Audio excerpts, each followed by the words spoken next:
the richest country in the world became poorest in less than 150 years.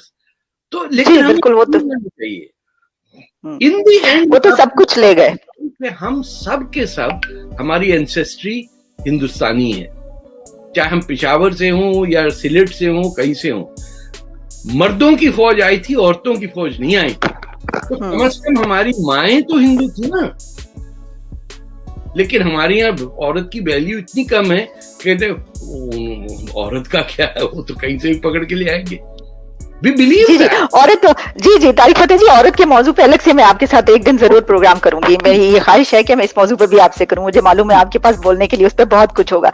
लेकिन हम मौजू की जानिब वापस आते हैं. जो हम बात करें, एक और जो मैंने कहा कि तनकीद की जाती है, जहाँ उनकी बहुत से मामलात में तारीफ भी की जाती है, वहां पर एक तनकीद जो एक हमने, जैसे मैंने आपको बताया, आपने उसका जवाब दिया, मुस्लिम और हिंदू के बीच जो एक तफरीक आई है उस दौरान, और कहा जाता है कि वहाँ के मुसलमान जो है बड़े खौफ में रहते हैं.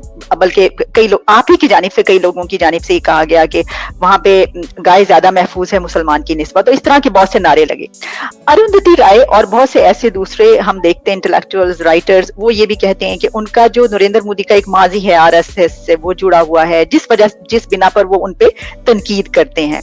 तो हालांकि वो माजी बहुत पीछे रह गया, या आप समझते हैं कि वो उनके साथ ही रहेगा हमेशा और इसी तरीके से उन पर तनकीद की जाती रहेगी? उस वजह से तनकीद रहेगी. ये जो अरुंधति रॉय टाइप की, ये जो जिनको मैं कई दफा इम्मी आंटी कहा करता था, ये अपर मिडिल क्लास की खवातीन जो who live in a delusion कि वो what should life be. तो ये वेस्ट में एक्सेप्टेंस के लिए तो एक किताब ये भी लिख दी गई थी बंगाल में, इंडियन ऑथर की फ्रॉम न्यूयॉर्क, कि पाकिस्तान ने एट्रोसिटीज बंगाल में की नहीं है. You know, there is an element of, जिस तरह पाकिस्तान के पंजाबी आमतौर पे पंजाबी नहीं बोलते हैं ना, वो शर्मिंदा रहते हैं कि कोई सानू चूड़ा ना कह दे. तो वो इसी तरह इंडिया की ये जो अपर मिडिल क्लास ग्रुप है, जो प्रोफेसर्स को बाहर से बुला के ये कहते हैं कि नावल लिखवा दिया, किताब लिखवा दी कि औरंगजेब के हाथों तो कुछ हुआ ही नहीं, शियों से पूछ लो औरंगजेब क्या तो क्या हुआ.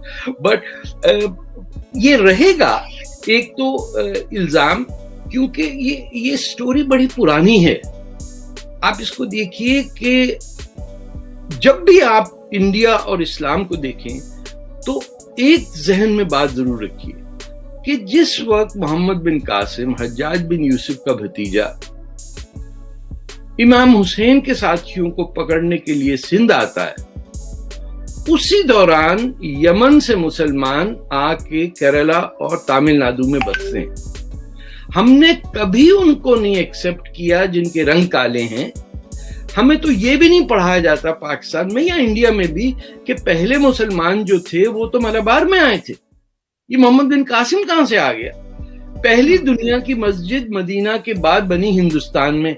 वो जो बादशाह थे जिन्होंने ही वेंट टू मदीना, उन रसूलुल्लाह के हाथों पे ही कन्वर्टेड टू इस्लाम, और अपनी जमीन जो है उन्होंने वहां मस्जिद बनाने की कहती, कन्वर्टेड टू इस्लाम. ओमान में उनकी वो है कब्र, कहेंगे क्या, इबादत भी होती है, वहां लोग उर्स पे जाते हैं.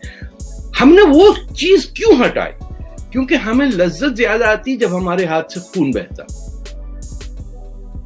इतने देखिए, जो इस्लाम का अरूज था 1258 तक, आप समझिए, जब बगदाद पे अटैक हुआ, मंगोल्स का तितर बितर हो गए, और फिर उसके बाद जाहिल तुर्कों की हुकूमत आई, जिन्होंने, आप सोचिए, 600 साल में किसी ने कोई किताब नहीं लिखी आज तक.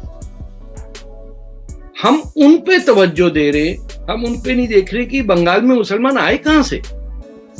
उनका तो कोई बॉर्डर भी नहीं मिलता है ना किसी से. तो हर वो शख्स जो अमन और शांति के साथ आया हिंदुस्तान में, वो हमारा हीरो नहीं.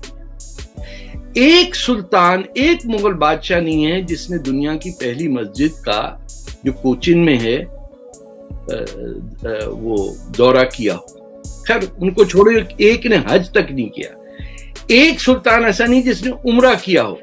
गद्दी नहीं छोड़ते थे. अल्लाह को तो बाद में बात करें. Not a single Mughal went for हज, नॉट अ सिंगल खलीफा वेंट फॉर हज. वो तुर्की में बैठे हुए थे, ये यहाँ बैठे हुए थे, और शियों के बीच में ईरान में पिटाई कर रहे थे. ये इनका फेम था. लड़ के मर गए आपस में. तो हम जब अपनी कॉन्शियंस क्लियर नहीं करेंगे कि हमने क्यों, जो लोग हज्जाज बिन यूसुफ, आपको पता है कि उसने मक्का पे बम्बार्डमेंट करके खलीफा जुबैर को जब थे मक्का में, मक्का तोड़ दिया, काबा डिस्ट्रॉय कर दिया, 18 साल वहां हज नहीं हो सका, वो हमारा हीरो बन गया। और जिन लोगों ने आके मस्जिद बनाई नीचे, क्योंकि वो उनके रंग काले हैं या वो तलवार नहीं लेके आए, उन्हें कहा इन्हों छड़ दो। So we have a fundamental. Hello everyone, हमारे चैनल पे आप सबका स्वागत है। अगर आपने अभी तक हमारे चैनल को सब्सक्राइब नहीं किया है, जल्दी से कर दीजिए।